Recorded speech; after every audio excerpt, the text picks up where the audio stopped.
Isn't it terrible that the name Donald is like Adolf now? Like you hear it and you're just like, ugh.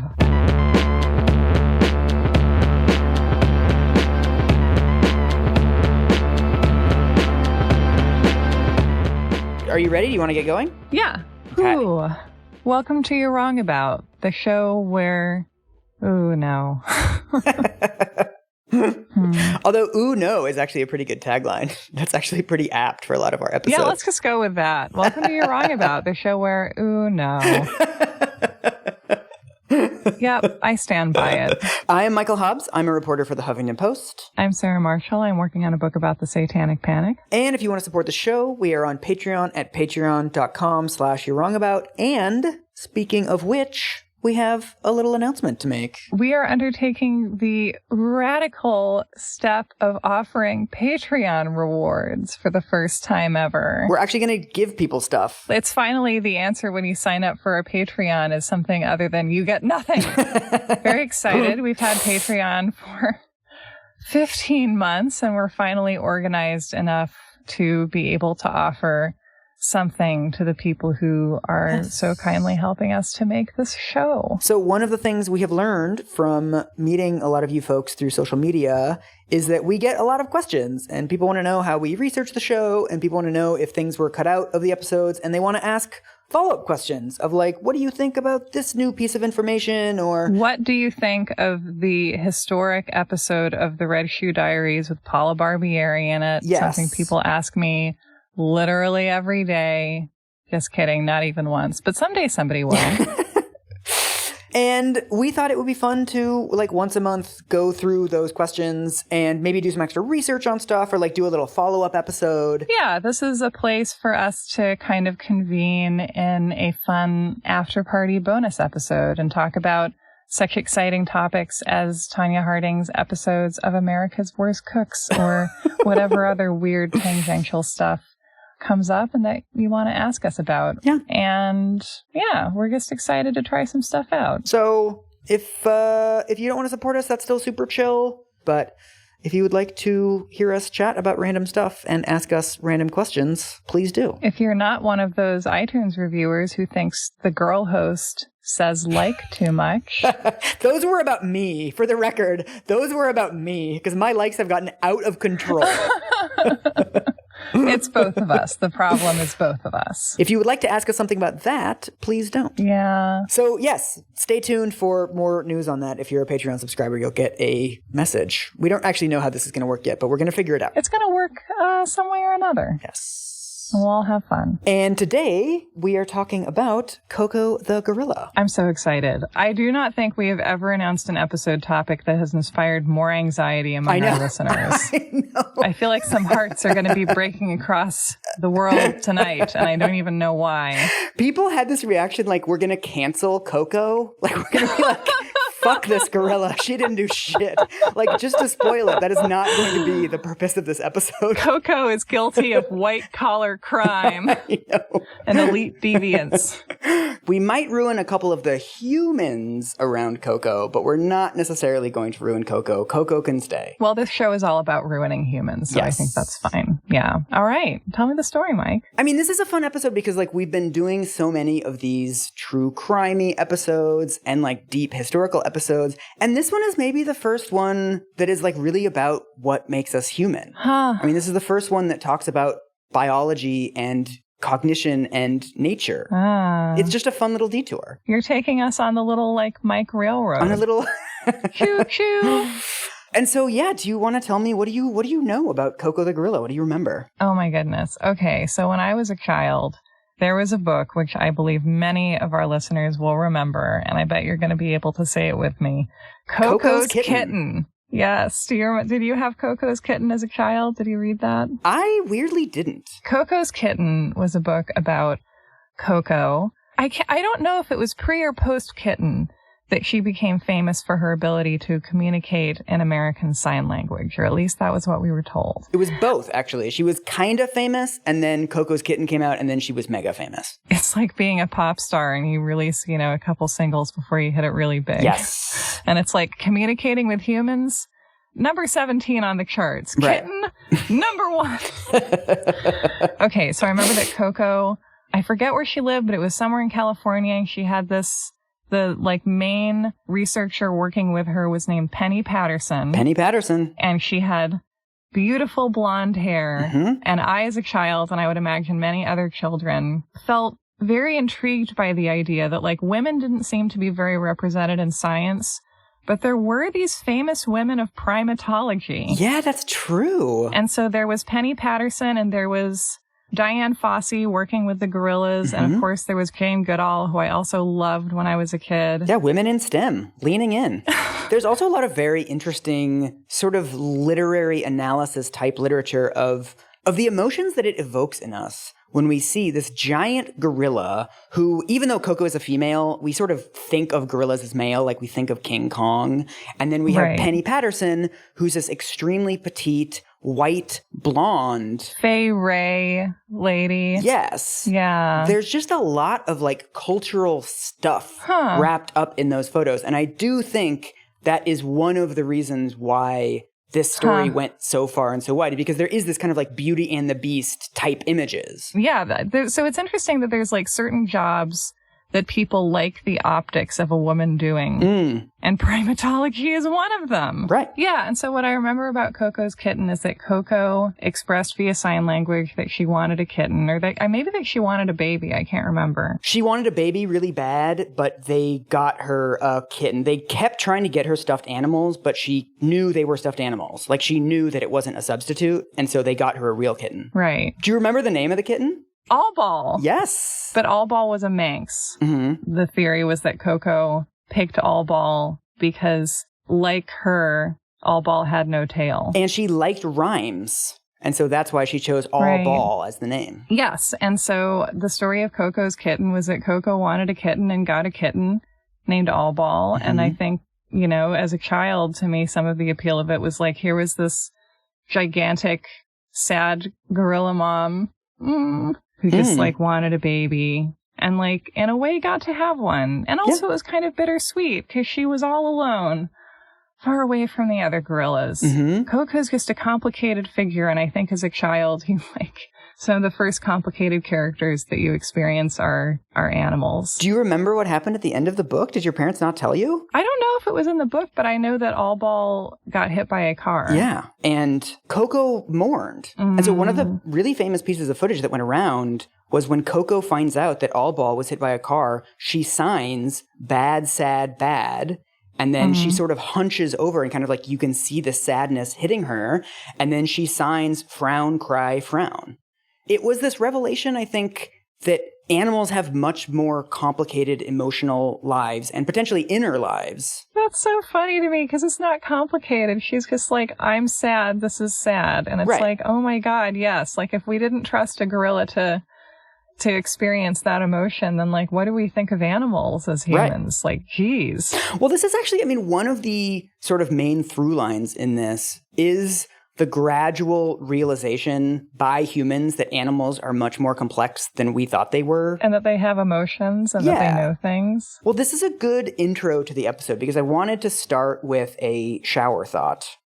I forget where I read this, but basically throughout the course of human history, humans have always defined humanity in opposition to something else. So before the Industrial Revolution, what made us human was our ability to make complicated things, right? Like we can sew a shirt, we can make a sword, right? It was always kind of us in opposition to the animals. And then after the Industrial Revolution, we were like, well, machines can make all these things, right? And so it's like, well, then what makes us human is like this higher order stuff. Like, well, we can play chess. And then 100 years after that, the computer comes along and computers can play chess. And then we had to redefine humanity, sort of almost going back to this more animal concept where humans have feelings, humans have creativity. And so we keep redefining humanity according to what humanity isn't. And so the history of talking animals goes back a really long time. And we've talked about Clever Hans on this show. Oh, I'm so excited to talk about this. One of the famous cases was a talking dolphin. I think this was in the 1950s. Huh. There was a guy named John Lilly. Oh, I remember that. Oh, this is Peter the talking dolphin. Yes. And he taught himself to make the P sound by like putting his blowhole in the water, and he could make a puh through like suction, and he figured out how to make a P sound. Right. And there's the sort of the great tell of where this comes from and the ideology that's driving it is there's a weird link between this kind of research and eugenics, which we will come across a number of times in the show. So one of the things this guy John Lilly, who quote unquote taught dolphins to speak, one thing he once said was, like the black races of Africa, porpoises are on the brink of becoming westernized. No. Right? Oh my God. I mean, you can't talk about this like line between humans and animals without talking about the assumed gradations within humans. And we have a history of like measuring skulls and having books about like phrenology and, you know, the face of the lying Jew. And of course that's all come back. So that's great. And so I don't think everybody who was doing these studies was like an out and out eugenicist, but all of these studies are kind of done on this rubric of like, where do we place animals on this creatures worthy of moral attention versus creatures not worthy of moral attention spectrum? Good Lord. It's also really interesting that the metric is assumed to be like, how intelligent is this being, and therefore how decently are we forced to treat it because of that? Exactly. So I interviewed a ape researcher who actually worked with Coco for 2 years, a guy named Marcus Perlman. Oh, wow. And he splits this type of research into 3 generations. So the first generation was in the 1930s, these early studies of, can a chimp be taught to speak like a human being? So there were these researchers in the 30s and the 40s who basically adopted a chimp and like, we're going to raise it as our son. Oh yeah, I've heard of this too. Do you remember this? This was a chimp named Gua. And they had a human baby and they like raised them alongside each other. Yeah, they tried raising them together. Basically that didn't work because their son Donald starts taking up all these habits from the chimp. Right. And so they canceled the project. There's another experiment in 1947 where another couple adopts a chimp named Vicky, and they spend 7 years doing all of this like vocal training and like teaching it to talk. And essentially after all of this time, she could say 4 words: mama, papa, cup, and up. I think it's fascinating that people spent years of their lives being like, this chimp must vocalize, and there is literally no other way for a being to communicate. Right. But so this one was also basically a failure. I mean, this is like so obvious to us now, but it was not obvious at the time that humans and chimps have completely different vocal cords. Like the anatomy is totally different. Another big thing, apparently, I did not know this, was that apes can't control their breath the way that humans can. So that's why they don't write operas. Right. And also why they just sort of do like, I did not know this. This is actually really cool that as humans, without realizing that you're doing it, you're calculating how long your next sentence is going to be and then deciding how much air to take in. Wow. We're so talented. And so basically everyone is like, well, we can't teach the chimps to speak because it's literally physically impossible for them to speak. So if only there was some way that creatures could speak without using their mouth and lips. Something that was invented like 100 years ago. So now, I mean, we have to talk a little bit about the context and the history of sign language. What do you know about this? Because you've mentioned this on the show before. I know an unusual amount about it because I wrote... I took ASL for a year when I was in grad school, and I wrote the paper that I applied to PhD programs with was about Helen Keller. Ooh. Because initially the language was that she was this perfect blank space because of her lack of language acquisition when she was a young child. And the rhetoric was that, the best of Western civilization had been poured into her, and she was reading all this great literature, and she was morally very pure. And it was just this weird paternalistic rhetoric. And then she became an anarchist, and no one said a thing. And she was like, I support the IWW. And people were like, Right. not going to talk about her Christ-like Right. virtue now, are Right. That's always something with like the social construction of disability, that we never want disabled people to have like sexuality or political beliefs. Or radical ideas. Yeah. And so she went from someone whose intelligence was ranked very highly by these kind of paternalistic figures in American society, including Alexander Graham Bell. Yes, because so for people that do not know, Alexander Graham Bell, of course, the inventor of the telephone, was like a pretty out and out eugenicist. He took it upon himself to like end sign language education in America. This was like his project. And to like breed out deaf people. Yes. He was convinced that deafness was passed down genetically, which there is a genetic component, but of course it's not like a one-to-one thing. But he was convinced that deaf people were genetically inferior and that all of them needed to be forced to join the sort of hearing and speaking world, and that all sign language should be completely eradicated. Right. And this is kind of the story of American Sign Language, that it was invented in the early 1800s, but it was never widely adopted basically because it was stigmatized. Deaf children were basically encouraged to learn to lip read, to speak. Some schools tied their hands to their desks or tied their hands behind their backs so they couldn't sign to each other. Or put mittens on them. Yes. It's like a decades-long project, this casting of ASL as like somehow lesser than, or like it's a less rich version of English, or it's this sort of derivative of English rather than a language on its own that has different features than English, but like features that are built around the fact that it's a visual language rather than an oral language. So it has like different structural components. The word order is different. So I spoke to one of our listeners, Andrea Boyle, who's an ASL interpreter, and she mentioned that ASL has different plurals. So the way that you would say, I have sisters, is you would say, sister, sister, I have.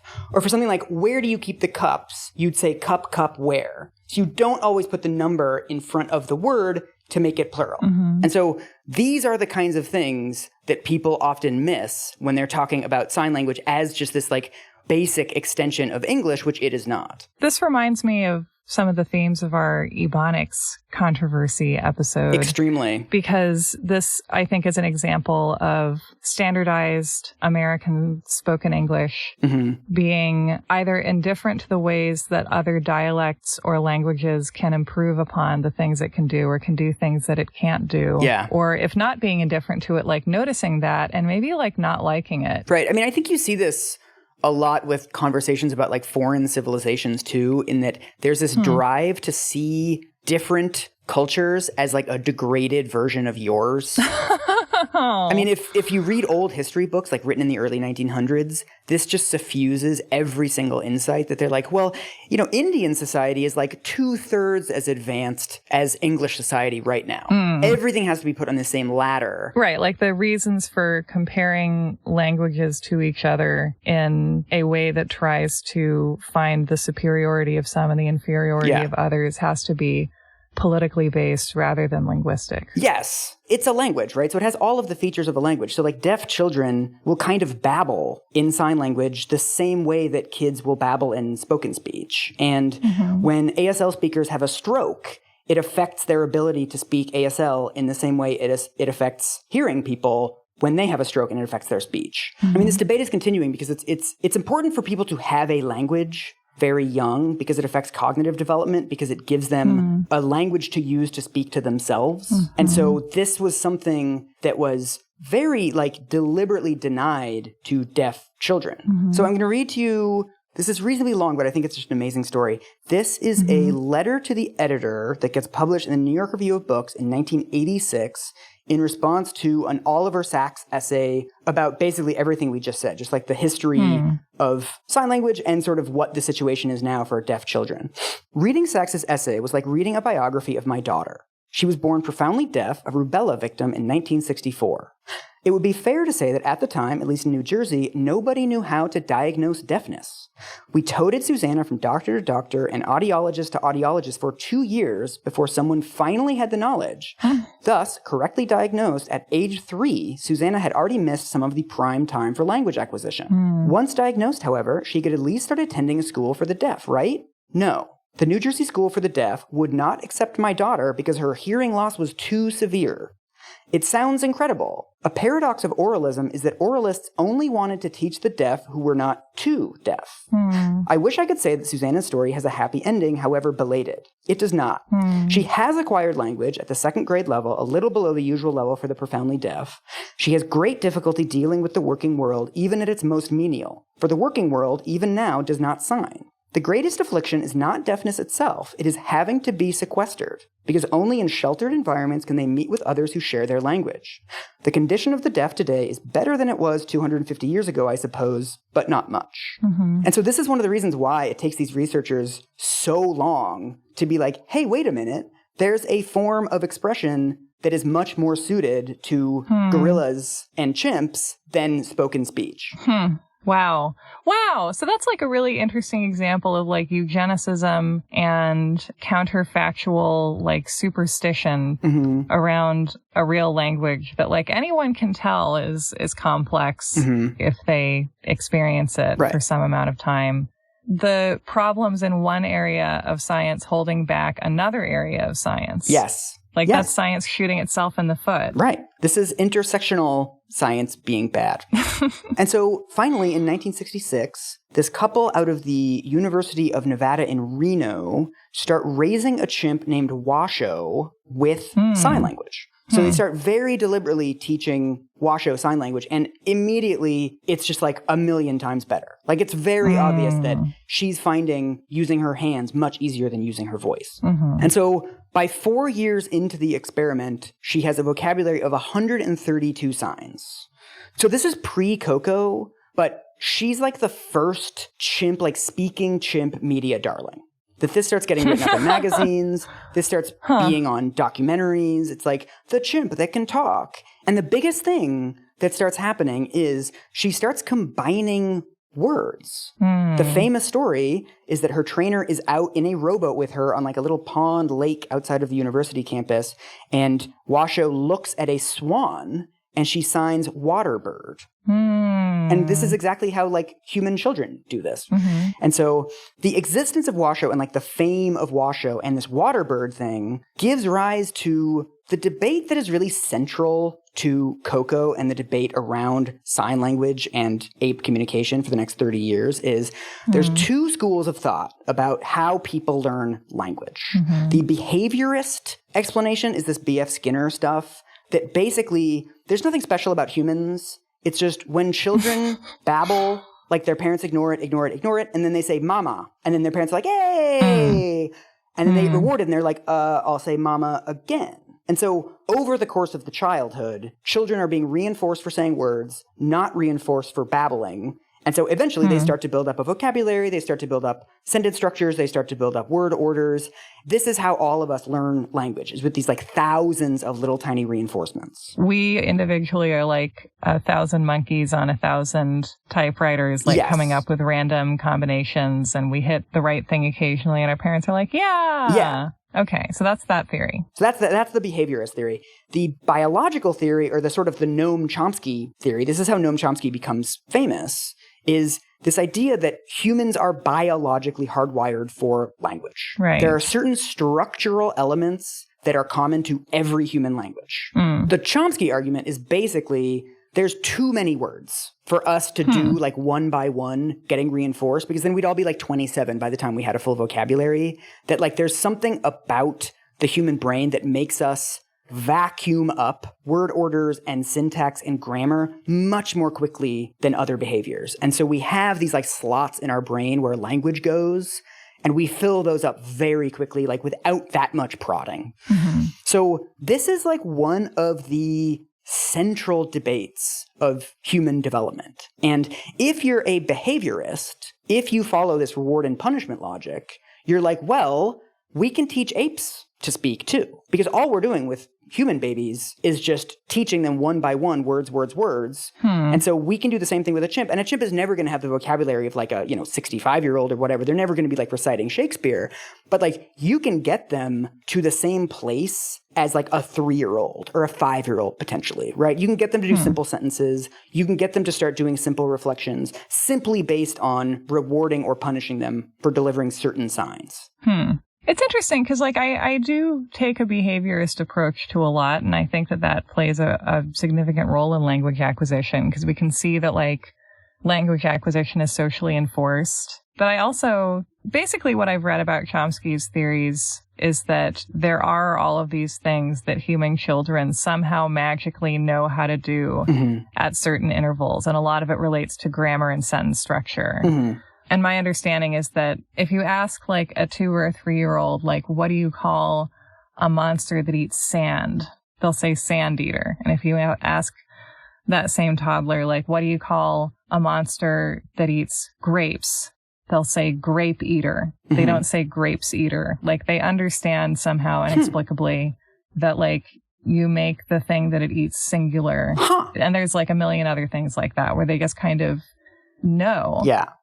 And I mean, huge spoiler, whenever we see a binary like this, we should get very suspicious. Yeah. Right? When it's like, is it nature or nurture? It's like, it's very obviously both. And also nature affects nurture. And I mean, it's separating those two things is very strange. Yeah. But so what happens as this debate becomes this like paradigmatic debate within psychology is every psychologist gets an ape. You just like, you get a psychology degree and they're like, here's your ape. Yeah. People start like designing their own versions of sign language. People start making like computer keyboards. Somebody writes a book called Why Chimps Can Read. This becomes like the new hotness in psychological research, is to try to sort of prove Chomsky wrong, to prove this thesis that apes can communicate simply based on reward and punishment. And this is how we meet Coco. At the time, this is actually interesting to think about. Gorillas were seen as like oafish, the sort of the troll Balrogs of the ape world. That's why they're depicted that way in the Planet of the Apes. Yes. They're like the cops. Yes. Chimps are the smart ones, and gorillas are just like these big dumb oafs. So like nobody's doing anything with gorillas. And orangutans are Dr. Zaius. And Coco is born on July 4th of 1971 at the San Francisco Zoo. Her name is actually not Coco, it's Hanabiko, which is Japanese for fireworks child. And like right after she's born, she's ill. So she's basically taken away from her family because I think she has pneumonia, these other conditions. They don't know what's going to happen with her, and they're really worried that she's not going to make it very long. So she's kind of already isolated from day one. And along comes this 24-year-old grad student named Penny Patterson, who essentially shows up one day and is like, I would like to teach this gorilla to speak sign language. I want to do this for my grad school research. And the zoo basically is like, we don't think this gorilla's going to live. So like, yeah. Have a blast. Do whatever you want. We don't think she's going to be with us for very long. And so she starts coming all the time, spending hours and hours there with baby Coco. She eventually moves Coco out to like a special facility. Oh, so she and Coco bond because she's with her when she's really young. Yes. How old is Coco when she and Penny meet? Coco's 1 year old. So she's like a primary figure in her life. Oh, yeah. I mean, this is like a mother-daughter relationship. And so very quickly, Penny starts teaching Coco all of these signs. So by the time she's just a couple years old, Penny says she can say 600 words. She has this huge vocabulary. Wow. She's developing much faster than the chimpanzees as well. So all of a sudden, a lot of the emphasis shifts to gorillas. Oh, so is there this argument that like gorillas will become the super communicators of the ape world? Yes. Because we must be competitive. The apes must compete for us in the arena of intellect. And so I'm going to show you a clip of Coco and Penny, like relatively early in this process. Yay. This is very, very cute. Research psychologist Penny Patterson is teaching lowland gorilla Coco the American Sign Language of the deaf. Can you find something soft? Is there something soft here? Yes, that's soft. That's soft. With reading readiness tests used with human children, Patterson tests Coco's grasp of concepts. Yes, that. Good. And then you say the tree? Well, you showed me the trees and that was wrong, right. Anything else? Wrong? Yes, that, the lady and the tiger. Oh, that is a bit weird. Okay, what do you think? I really like it. I like watching videos of Coco. Yeah. My sense is that, like, Coco is communicating, and also that she's, like, getting bored very easily. It feels like, like this beautiful, huge 2-year-old. I know. This is the kind of thing that you see as a little kid, and you're like, I want to work with primates also. Yeah. What's remarkable to outsiders is not just how many signs Coco can do, but the ways in which communication is revealing, like, this personality. So she's very, like, funny and sardonic. So apparently there's one time when a trainer is trying to get her to make the sign for drink, which is sort of placing your thumb to your lips. And they're trying to get her to do it. They're trying to get her to do it. She doesn't want to do it. And then eventually she does the sign, but she does it in her ear. She also very quickly starts making up new words. I remember this. I remember some of these. Can I tell you the ones I remember? Oh, yeah, go. I remember that she made finger bracelet. Oh, my God, yes. She wanted to communicate ring and drink fruit. Ooh, yeah. Or melon. Yes. She also she calls ice cream my cold cup. Oh, my cold cup. That sounds like a band. Yeah. And then nectarine yogurt, she calls orange flower sauce. Orange flower sauce. Wow. It's pretty good. Yeah. She also, a really big deal, she starts lying. This was not something that people sort of knew in any regular sense that animals could do. People who didn't own cats didn't know that. So apparently she breaks the kitchen sink and somebody, like, walks in and is like, who broke the sink? And then Coco, like, theatrically points to another staff member. Penny starts to notice that she's, like, sort of eavesdropping on her, that apparently Penny's, like, talking to one of the other researchers, and she's like, ugh, driving to Los Angeles once a month, it's going to kill me. And immediately Coco runs up to her and starts signing frown, frown, frown, frown, frown. And so they start spelling out words the way you do around children. Yeah. Like it's going to Kill me. Yeah. She apparently starts roasting her other researcher. There's another guy named Ron Cohn who's like one of the other researchers with Penny. And he's kind of like the disciplinarian. Like him and Penny have kind of like a good cop, bad cop vibe. So people at one point ask Coco, like, who's Ron? What's Ron like? And she signs stupid devil. And then this is harsh. They ask at one point, they're like, do you tell jokes, Coco? Like, what's a funny joke? And then she signs I love Ron. And it's like, damn, Coco roasted. Oh, Ron. Oh, no. She starts doing like poems. So she'll say like flower pink fruit stink and these other sort of like fridge magnet type rhymes. This is like a thing. She becomes obsessed with nipples. Yeah, I've read about that. Yes. When does this start happening? This is very young. One of the theories on this is that she wasn't breastfed by her mother. And so she's always had this weird fixation with nipples. And so, like, Robin Williams eventually goes and visits her, and he talks about how she, like, puts her head under his shirt and, like, reaches under his shirt for his nipples and is like, show me your nipples. This is just, like, a thing that she's really obsessed with. I mean, Howard Stern does that, so yeah. It's somehow not newsworthy on his show. And apparently Penny asks her once, like, what's your deal, Coco? Like, why are you so obsessed? And Coco signs, nipples are nipples. Just like, you know? She's not wrong. Coco is just like generating endless EDM titles, right? Nipples are nipples by my cold cup. Coco eventually gets to 2,000 signs. I thought you were going to say 2,000 nipples. I mean, she's probably at more than that, honestly. They try a big thing is they want her to have a baby because they want to figure out if she'll teach her baby to sign. So they bring in this other chimp named Michael to try to have her mate with. But apparently he's like much younger than her and they don't really get off on the right foot. And so she kind of friend zones him. Like they just sort of have a brother-sister vibe. And there's apparently an incest taboo among gorillas. Coco's like, I have a personality. Yeah. This guy is not ticking my boxes. So that doesn't really work. And then they bring in another gorilla called Ndume from the Cincinnati Zoo. Coco chooses Ndume from like videos. It's like old video dating websites. They show her all these clips of different gorillas. Oh my God. And so Ndume like does his video and he's like, I'm kind of a homebody gorilla. I enjoy a woman who wants to see my nipples. And Coco's like, Yes. Yeah.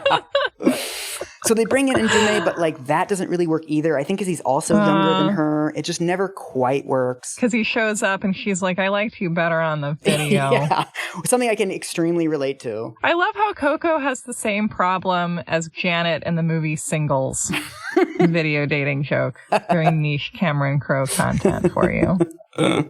But so despite these troubles, this is when the sort of Coco fame goes into overdrive. I love that we're doing this like behind the music of Coco. It's like, despite her problems with finding a mate, Coco took over American culture as her success skyrocketed. Don't roast my transitions. How else was I going to get out of that? That was my only move. No, I just like that it feels like an episode of Biography. That's all I got. It's in these two things are adjacent in my notes. That was the only way I could go from one to the other. It's like reading Coal Miner's Daughter by Loretta Lynn. You're like, wow, like at the same moment that there are personal struggles, she's like topping the charts. There's irony here. So what happens is in 1978, she's on the cover of National Geographic. I think I have that issue of National Geographic, actually. Do you remember what it shows? I believe it was her in All Ball. That's the second cover. Oh, that's her second cover. I don't know what her first cover is. It's very interesting. It's a photo of her taking a photo of herself. It's like what we would now understand is like a mirror bathroom selfie. She's holding a camera up to her face and like taking a photo. And so it evokes this image that is very important to a lot of the rhetoric that you see at the time, that like she is regarding herself. She's looking at herself. She's looking at us. Right. She has self-awareness. Yes. There's a movie called Coco, A Talking Gorilla. This documentary that comes out. Coco's kitten comes out. It's on Reading Rainbow. Oh, wow. So Coco is having like a Partridge Family experience. Oh, yeah. She's huge. I mean, she shows up on Mr. Rogers. There's this whole thing with Robin Williams that he comes and hangs out with her. And then he like does a story about her in his stand-up set. And then apparently, like, when he dies in 2014, they tell Coco and she sort of, like, slumps her shoulders that, like, they had a real connection. Yeah. She was in the first ever interspecies chat on AOL. What? Which is a huge time capsule. Huge time capsule. I know it was a human, but in my head, she's talking to, like, a bird. Yeah. And then, I mean, so much of the rhetoric at the time, because I read a bunch of essays that came out in like the late 1970s and the early 1980s about this, was a lot of the rhetoric was this like, in hindsight, like pretty lofty rhetoric about Coco's ability to sort of reason and reflect. That the idea is not just that Coco is like delivering like me want food type of utterances. She's thinking about death. She's thinking about her relationship to people. She's remembering people she met years ago and grieving them. So this is from a 1980 essay in a magazine called Omni, which is now defunct. One thing is clear about Coco. Patterson has not humanized a gorilla. The gorilla has seized on a useful human system to express its own nature. Oh, are they saying that like Coco is just communicating her true Coco-ness? Yeah, that like finally apes have a system of language with which they can tell us about themselves, right? And that there's now been this bridge built between the two species. There's a story, this shows up in a lot of the old articles, that like Penny is like cleaning up after Coco, like toys on the ground, and she sort of mutters like, why can't you just be like any other kid? And then Coco sort of shrugs and signs gorilla. This reminds me of the way people will like post alleged interactions they had with their 2-year-old, you know, where you're like, today my 8-month-old looked up at me and said, abolish the police, daddy, or like whatever. I think we do that. And I think that we really as humans have a tendency to like interact with an articulate being and to become enamored maybe of a being who is like just articulate enough for us to map our own thoughts and ideas onto. And I wonder if that's relevant here. So in 1980, it all falls apart. Man, just like in a Scorsese movie. So to do the debunking, we're going to have to meet somebody named Herb Terrace, who is a Columbia University psychologist. Hello, Herb. He trained with B.F. Skinner. He's like a dyed-in-the-wool behaviorist, right? That language only comes from training. In the wave of every psychologist getting a ape, he gets this chimpanzee, and as a troll to Noam Chomsky, he names it Nim Chimpsky. Wow. So the entire purpose of his project is basically to like prove Chomsky wrong. I love Academia Awards. We've talked about this before, but like they're just the best. He spends 4 years doing everything with Nim that Penny is doing with Coco. They do the signs. They do these tests. He becomes completely enamored with Nim the same way that Penny is enamored with Coco. And he's a true believer, right? That like they are signing. It is meaningful communication. But then he sits down and watches the tapes. So part of what they need to do as this process is log all of the utterances that Nim is making, right? Like what sentences, what is he asking for, what word order is he using? They're trying to do like a mathematical analysis. They're trying to figure out like, does he have a grammar, I would imagine. Yes, exactly. And so to do that, you have to be systematic. And so he sits down and starts doing this systematically. And in 1979, he publishes an article in Science called Can an Ape Create a Sentence? To which he answers no. And he also writes an article the following year specifically about Coco called Why Coco Can't Talk. So this is basically the grenade that he throws into the middle of this entire field of psychology and primatology. So is he arguing that they don't even have meaning, that they're not even referring to like something that the ape is looking at? What he says, this is from a 1979 New York Times article, new evidence by a researcher shows the apes may be doing nothing more remarkable than a dog does in learning to sit or heel. Wow. So one of the things that he does is he makes a log of all of Nim's utterances. This appears in the 1979 Science paper, and it doesn't follow any form or structure. So here's a couple of them. Play me, Nim. Eat me, Nim. Eat, Nim, eat. Tickle me, Nim. Grape, eat, Nim. Banana, Nim, eat. Nim, me, eat. The longest utterance that Nim ever makes is 16 words. And so I'm going to read it to you. Get ready.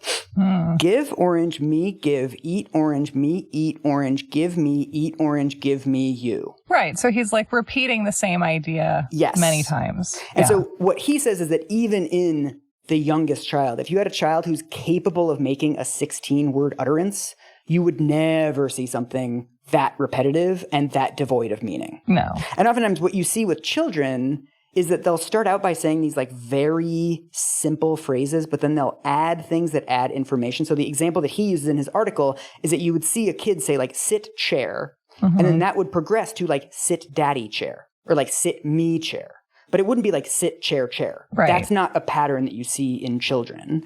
Also, the speed at which toddlers are acquiring words is like... super remarkable. Yeah, like toddler language ability is defined by the fact that you're constantly acquiring stuff. Yeah. And just like, you'll say a word to a toddler one time, and then they'll use it again a few hours later. Right. And you're like, how did you notice, remember that, and use that correctly? Like they're going through this like Spider-Man mutation experience with regards to language. Another thing that he finds that's really interesting that you don't see in children is that the vast majority of the utterances of these apes are goal-oriented. That all of this stuff about like reflection and like jokes and stuff, it's like 96+% of what they're saying are just like, feed me, tickle me. Right. You don't need language to express those things, right? And so what he says, this is what he says about Coco. He says, Penny Patterson is all too ready to project human meanings onto the imitative utterances of an ape who is simply trying to manipulate its teachers to feed it or engage in some kind of social activity.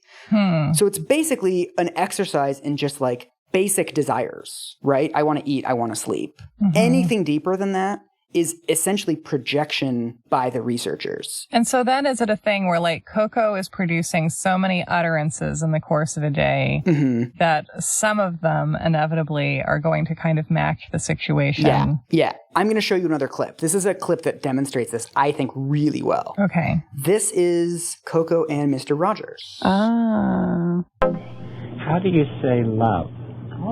For sign language. How do you say love? Can you show him how to say love? How do you say love? What? That flower. She's asking you about your cufflink. Is that a flower? That's a sun. And my grandfather gave me those. Sun. It looks like a flower, though. It does look like a flower. Can we talk a little bit about love? Frown? Oh, honey.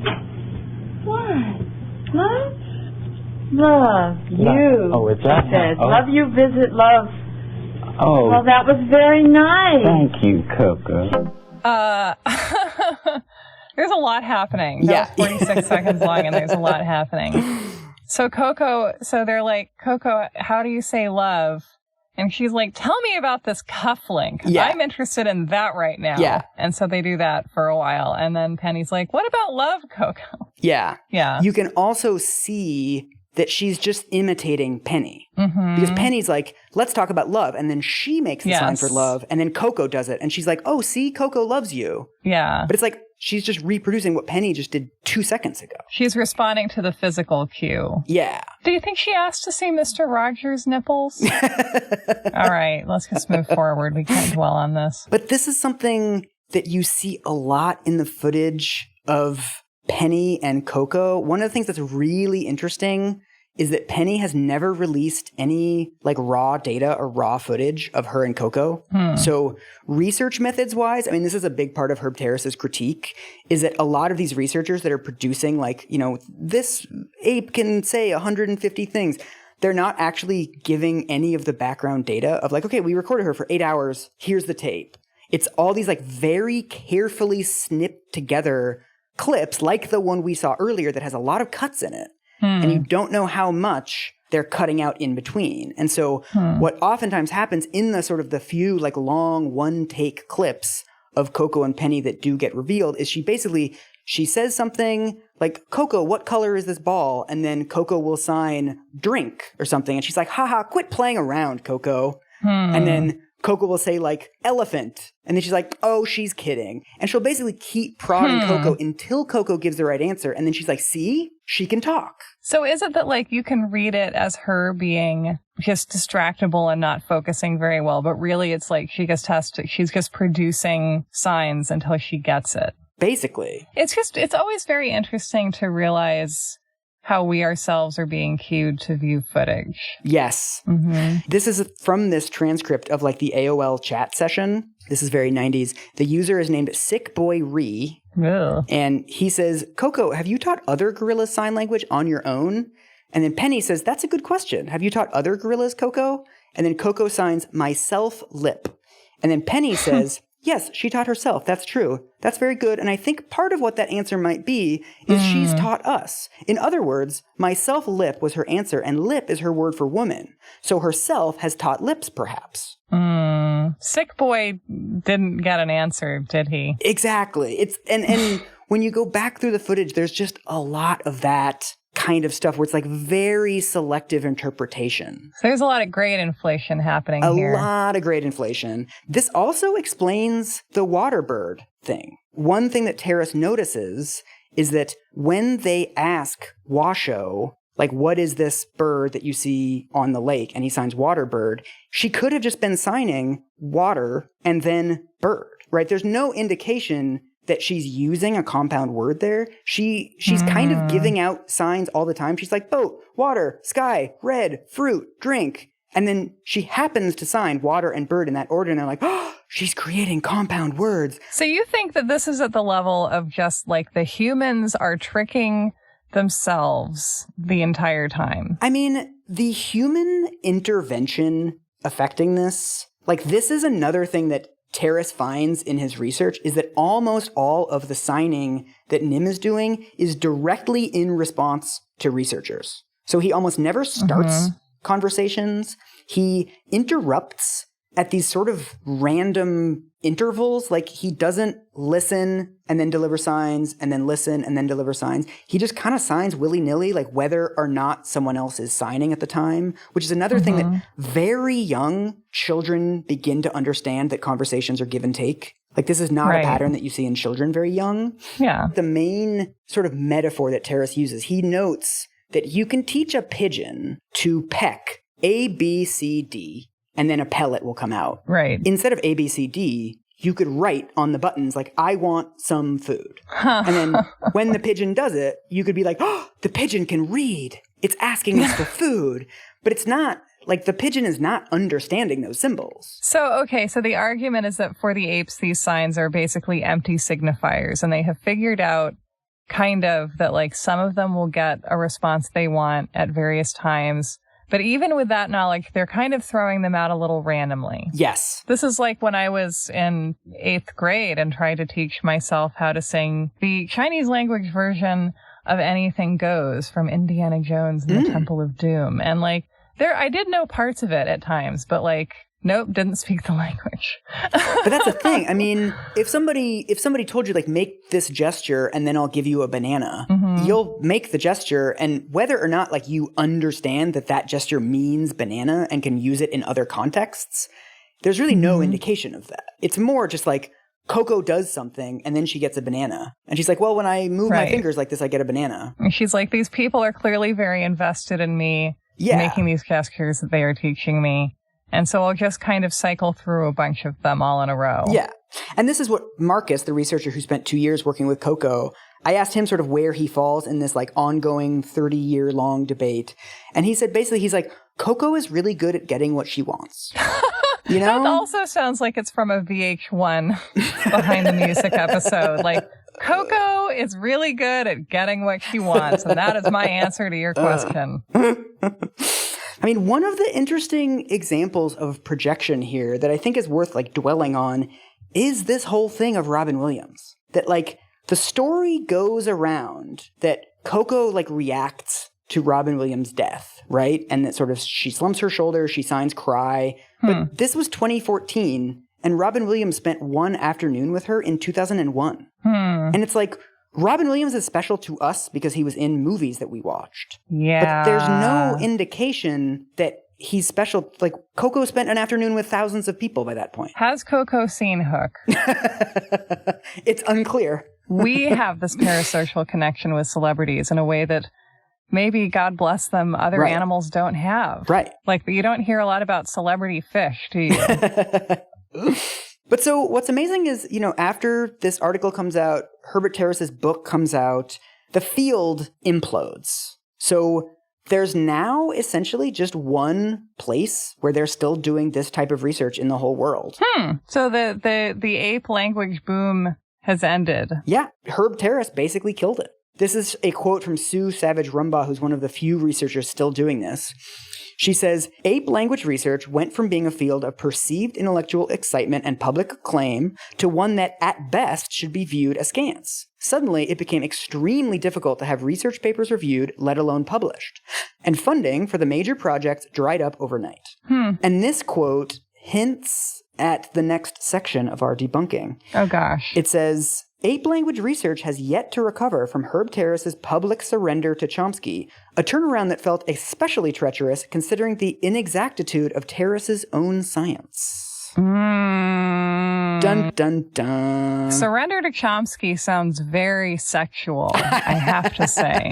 Like, if that were a romance novel, I would read it. So we're now going to get a quote from Arden Neiser, who wrote a book called The Other Side of Silence, Sign Language and the Deaf Community in America, which comes out in 1991. Okay. And she has a really fascinating chapter of this book about the ape language debates, sort of told from the perspective of deaf people and people who speak ASL. So she starts her chapter by saying, during the spring of 1979, I realized that I had been meeting a number of people, hearing people, who were very excited about ASL. Not because 500,000 deaf Americans use it every day, but because they believed it might be taught to apes. This gets to Herb Terrace and Nim Chimpsky and the entire field. This is like a sort of double debunking of this. That nobody who was working with the apes spoke fucking sign language. Lordy, Miss Clordy. So what they're basically doing, it's a lot of hearing people who don't speak sign language, who don't know the structures of sign language. They're signing ASL words in just like English grammar. It's this like weird pidgin ASL. This is from a Harper's essay that I believe was published in 2012. Nim was snatched from his protective mother in an Oklahoma chimp colony just after his birth and put into a household in New York City where nobody was a fluent signer. The household, a prosperous hippie family, modeled neither a sign language environment, nor what was normal for chimps, nor what was normal for human children.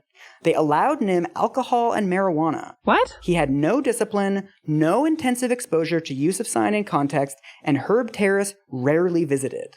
Nim was just a pampered wild animal kept as a household pet. Why do people do this with chimps? I know. That's so weird. It's also, I mean, the field was just like moving too fast. That apparently this guy, Herb Terrace, just like got a chimp without really thinking it through and then just like sent it to like a friend of his who was a Freudian psychologist in like an upper West Side Manhattan brownstone.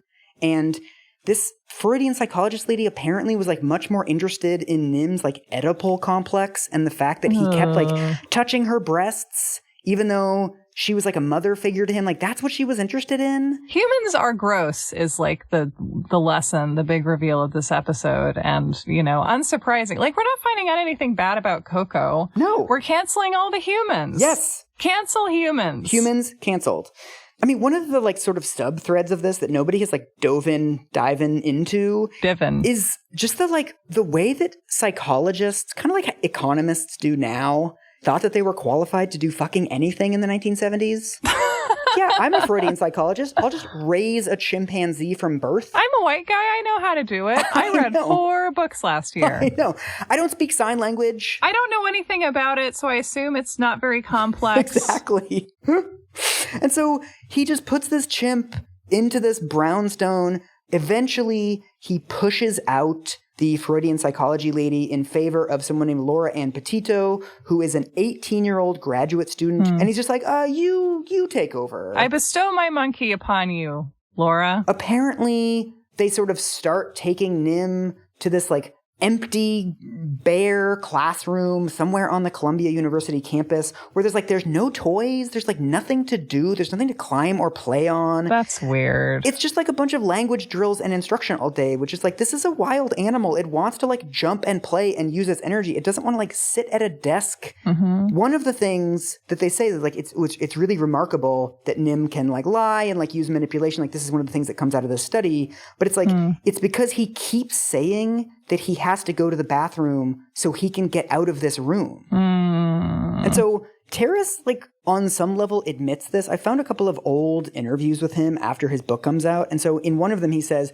I couldn't afford to pay permanent staff and so relied on volunteers. In all, Nim was taught by 60 different people, very few of whom formed close bonds with him. And so what he doesn't say in his science paper is that they had to abandon the project because Nim started attacking his handlers. That's what I'd do if I were Nim. Yes, it's like, this is a wild animal, you guys. Do we know about the circumstances of these attacks? We do not know, and I did not look them up because I think they're going to really bum me out. But the phrase grievously injured comes up a lot.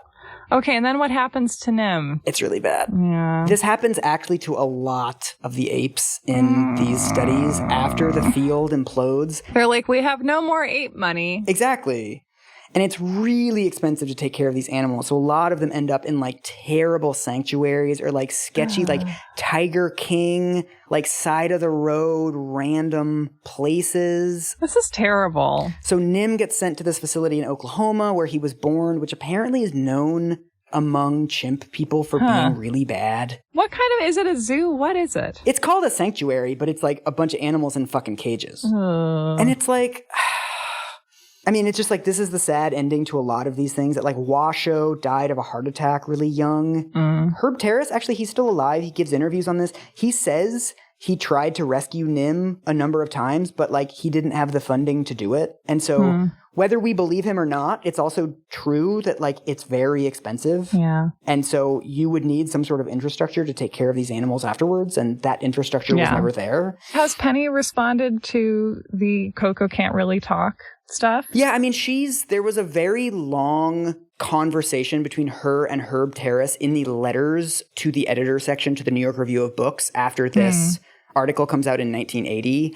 And she basically says that Terrace is like bitter because his own project failed. And he never developed a relationship with Nim the way that she developed one with Coco. And the fact is, you can't get a ape to sign, like to communicate with you meaningfully if you don't have a relationship, if it doesn't feel comfortable. And so her argument has always been that he set himself up for failure and then he failed. I mean, this is actually something that Marcus Perlman mentioned to me, was that at the center of this research is this fundamental paradox that to get an ape to communicate freely, you have to have a close relationship with them. But then if you have a close relationship with them, you're not an objective researcher. And so anything that produces is not going to be credible to the outside world. Unless you have like reams of unedited tape that's being like screened in some kind of double blind something. Right. And you can't even really do double blinding. Like future researchers actually try doing this with masks. But then there's also like body language. Like apes are probably attuned to our body language in a way that we're not like aware that we're sending messages. Oh yeah, inevitably. And so it's not, I don't know, it just doesn't seem like it's very well suited to the scientific method. Right? And so the kind of like double debunking of this is that Nim and Coco and Washo might have actually been doing even less communication than we think. I think the biggest tell is this idea that drives me nuts, that Coco can tell when words rhyme. Like she names the kitten All Ball and she's doing like fruit, sweet, meat, greet, whatever, when like people point out that these are words that rhyme in spoken English. But Coco doesn't know spoken English. She speaks sign language. This is from Terrace's article. Only slightly less amazing than Coco's ability to create rhymes and to understand Pig Latin is her professed ability to substitute a sign for an English homonym of a word she does not know. For example, Patterson says that when Coco had difficulty articulating a need, she would occasionally use knee, a sign that sounds like need but is made in sign language in an entirely different manner. She has also on occasion interchanged signs for I, no, 11 and lemon, and others. The last example is particularly revealing. As far as I can tell, Patterson never mentioned Coco's ability to count or to use numbers. Why then would Coco sign 11? So they are contending that she's learned two languages, actually. Yes. It's just a sign that nobody really reckoned with the fact that sign language is a real form of communication that, of course, has its own rhymes and has its own puns and like regional dialects and like everything you have in a language you have in sign language. But the researchers were still coming to it with this like very English-centric view of what the apes were actually doing. And a very oralist view. Yeah. And so this journalist, Arden Neiser, she's working on her book about the deaf community in America, and she, at the New York Public Library, bumps into a deaf guy who was one of the only deaf researchers to work with Washo. So this was early. He didn't actually work with Washo, but he worked at the same facility as Washo. He was co-workers with Washo. Yes. And he says, I wasn't there long. There was a very high turnover among the deaf. The gardeners wouldn't listen to anything the deaf people told them about ASL. They thought we didn't know anything about it and were just trying to make trouble. There were 3 shifts a day. I'd go in, wake up the chimp, change the diapers, and put the clothes on. Sit him in a chair and warm up milk, just like for children. I put a little bit of milk in the cup and waited for the sign drink, thumb and mouth. I made the drink sign, waited. When he made it, I'd put a few drops in the cup and waited for the sign again. I wasn't supposed to give any food until he made the eat sign. I watched really carefully. The chimp's hands are moving constantly. Maybe I missed something, but I don't think so. I just wasn't seeing any signs. The hearing people were logging every movement the chimp made as a sign. Every time the chimp put his finger in his mouth, they'd say, oh, he's making the sign for drink, and they'd give him some milk. For part of the day, I was just supposed to sign to the chimp about things he knew, things around the place that he knew the signs for. I signed my head off. But mostly the chimp didn't seem to notice. And so even with these utterances of like me, drink, eat, nim, eat, whatever, some of that is projection too. Right. And so the rhetoric around this is like, isn't this amazing that we've taught these apes to communicate in language and like this thing that they needed, we have given to them like Prometheus with the fire. And it's like, no, it's like we're forcing them to do this thing that they are just sort of rotely, mechanically doing. Yeah. Because they're hungry and bored. And so Arden Neiser also speaks to Laura Petito, this researcher who joined the NIM project when she was only 18 or 19 years old. She's now a researcher of ASL and like how deaf children acquire language. And she was the only one who was actually taking classes in ASL. She asked Laura, like, how she feels about the experiment now. And she says, "It haunts me. I think about it all the time. All sorts of questions remain, questions I never thought to ask while the project was going on. I think the truly fascinating things about the chimp's social and emotional behavior have not been studied. Nim had, I'm sure, an intact communication system above the system we gave him, but we never tapped into it. Nim didn't do anything with the signs. He only used them for requesting things, and even that is too anthropomorphic a description. He never used them in the deeper human sense of making a request. Nim could never quite understand he was communicating. He never used the signs as a cognitive tool, and I do not believe that he used them to think with. He had his own powerful, deeply wired communicative devices. What we added was insignificant. It didn't really add a thing." And it's like, yeah, I wrote in my notes, apes are apes, dude. And so in the same way we talked at the beginning of this problem with kind of placing species and placing languages and placing civilizations on this literally one-dimensional spectrum from sort of backwards to civilized, that doesn't allow you to look at just the differences and kind of celebrate the differences without having to add a value judgment to them. Yeah. So sometimes you have to remind people that, like, humans are not descended from apes. Apes are not like a degraded version of man. Like, we have a common ancestor, but the common ancestor was 7 million years ago.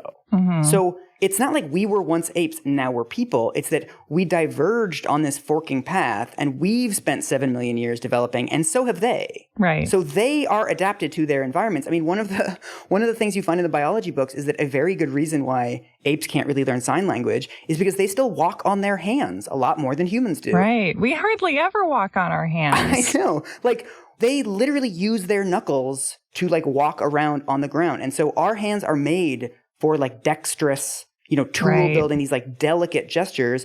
And apes are, like, doing much more basic functions of things like holding onto trees and hanging from them. It's very interesting to me that also specifically at this moment, in kind of the 60s, when Americans are really experiencing this cultural wave of, like, did we get the fuzzy end of the lollipops compared with the chimps? I mean, chimps do wage war on other chimps and stuff, but nothing on the scale of Vietnam. You got to give them that. And I wonder if there was this weird, like, sick human impulse at this moment when anxiety about what civilization had done to us and what we had done to ourselves was at, this spectacular high. And when people were being very public about these anxieties and, like, sitting on the bus reading The Population Bomb, did we have this need to, like, take these blameless apes and, like, force them to try and do something that they could, like, kind of do? And it's so interesting that it's so different from field work, where you would potentially be going out and attempting to sort of observe the chimps and understand the conditions that they live in by experiencing them as much as you can, and just sort of quietly, like, watching the chimps be chimps. And so this sort of gets to, like, the third generation of ape research, that it's much more now about just, like, descriptive studies. So, like, Marcus, the researcher that I interviewed that was with Coco, he found that gorillas actually do much more vocal, like, oxygen control than we thought they did. Like, they'll kind of deliberately cough and they'll blow a raspberry when they want a treat. And so you're not, like, teaching them vocal control. You're just like, what do they do? And so this sort of over-humanizing of apes and, like, this need to see apes as some version of ourselves is really what brings us back to Coco and what explains the later years of Coco's life. Oh gosh, what are Coco's later years like? Is this like the Motley Crue story? Coco's Sunset Boulevard years. I mean, in some ways, Coco's really lucky in that she wasn't taken away from Penny, and they were getting donations from, like, newsletters, and, like, various, like, people would give donations to the Gorilla Foundation to keep Coco housed and fed. Coco was famous enough to be financially secure in her old age. Yes, and Penny never left her, which in a lot of ways is, like, this really sweet, giving, caring thing. But then we also have reports from people who worked at the Gorilla Foundation that, first of all, they ask everybody who leaves to sign a non-disclosure agreement, which is just, like, not a great sign. Unless you're Beyonce. And then in 2012, we had, like, an open letter from a lot of the staff members there saying that basically that Coco is, like, fed like a human diet and, like, she's not very healthy. Like, Penny will mention sort of casually that, like, Coco loves pizza And then like actual sort of like primatologists and people who work on this stuff are like, she should not be eating pizza, dude. Like, this is not what she eats in the wild. It's not good for her. And like the sweets, like they're feeding her chocolates. Apparently the Gorilla Foundation is like, oh, they're good. They have like antioxidants in them. But like, do gorillas need fucking antioxidants? Like, I don't know. The lack of oversight for like working and living with wild animals is, you know, we've all learned a lot in the last few months about how lax that can be. Yes. There's weird money stuff. There's also 2 employees sue because they say that Patterson made them show their nipples to Coco. Apparently, according to the lawsuit, Patterson once said, Coco, you see my nipples all the time. You're probably bored with my nipples. You need to see new nipples. I will turn my back so Kendra can show you her nipples. Oh, so is this becoming like Coco wasn't actually asking for nipples?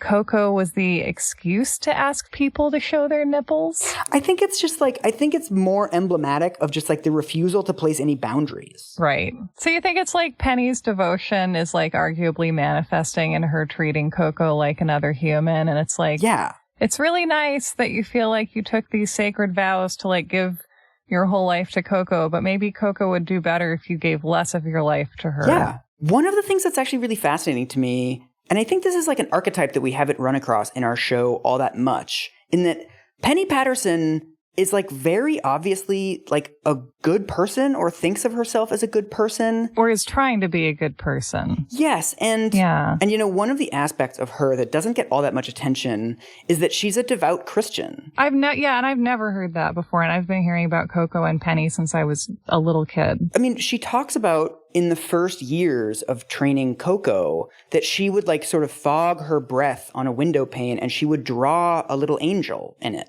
And then she would try to get Coco to draw it, and then she would try to get Coco to sign Angel. And part of her project has always been to prove that gorillas have a soul. Wow. But it's also interesting that over time, that drive, I think, has pushed her to sort of do a, like, the ends justify the means kind of thing. So throughout the time that she's with Coco, there's these kind of very background rumors that, first of all, apparently the San Francisco Zoo actually asked for Coco back, and Penny either flat out refused or she raised enough money through fundraising to buy Coco from the zoo. But it seems like nobody really wanted to have like a big public legal battle about this, and so they thought that it was better to just leave Coco with her. I can't believe we're talking about gorilla legal battles. This is really, I guess this was inevitable that we would get here. Go on. And then Michael, this gorilla that she brings in to try to impregnate Coco, was actually captured from the wild. Oh. The story that Penny tells in her book is that sort of his parents were eaten by natives in Cameroon, and people in that part of the world do actually eat gorillas, so that's like somewhat plausible. But then other people that kind of know more about the dynamics of the international trade in gorillas have said that what that usually means is that his parents were poached and that he was kidnapped and then sold. And so, and I mean, she admits in her book that she bought Michael from some random guy, like someone she met through Barbet Schroeder, the film director. Wow. For $28,000. She went to go see a man about a gorilla. Yes. There's this documentary that the BBC did in 2015 where Penny talks about Coco's inability to have a child. And like, she breaks down crying talking about this. And it's really moving. And it's clear that she sees this as her failure and that Coco's sadness is her sadness. You know, I mean, I keep thinking about, you know, these moments that she talks about as evidence that Coco knows sign language, right? If she says, oh, driving to LA is going to kill me, and Coco runs over and signs frown, frown, frown. And in a way, it's like you don't really need Coco to sign frown, frown, frown for that to be like kind of a touching story. Right. And maybe it's that Coco is noticing your emotions and what you're putting out emotionally, because animals are generally much better at that than we are. Yes. And she's communicating with you on a different level than the one you're trying to teach her, but it's still real and it's still happening. Right. And you don't necessarily need to put it in this frame of like, look, she has like grammar and syntax and she's pluralizing words. It's like, maybe she's just intuiting something and she's expressing it to you, but we aren't necessarily tuned in to the way that she's doing that. And so, you know, she set out to prove that gorillas have a soul. And I think she did. Yeah, yes. But not in the way that she wanted to. I mean, she certainly made a generation of children love gorillas. I mean, that's a start. And I do think there's also something to the idea that, like, when she started working with Coco, there was this idea that gorillas wouldn't take to language, which I guess was true in the end, but that they wouldn't, like, because they were, like, inferior to the other great apes or something like that.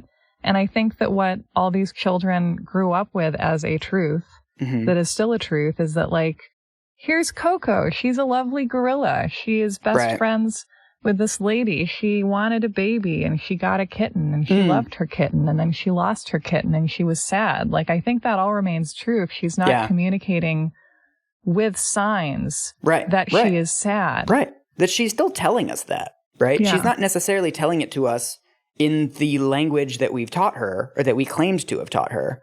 But it's there if we want to listen. This actually reminds me of the famous miracle worker moment of Helen Keller feeling the water on her hand and saying water or like wah. That didn't happen. Oh. She wasn't verbalizing at all. They weren't working on that at all yet because Anne Sullivan was like, okay, this child is deafblind. Like, I'm going to finger spell everything into her hand. And so the water pump moment is her realizing that the word being spelled into her hand means the thing that she's feeling. There's no verbal language involved at that point. She's not there yet, which is very interesting, right? We rewrote that to privilege the kind of communication that is meaningful to us. And like that moment of realization still happened, but it's just a little bit different than the version that was made palatable for the public. Oh, that's lovely. That's like a little bonus you're wrong about. Thanks.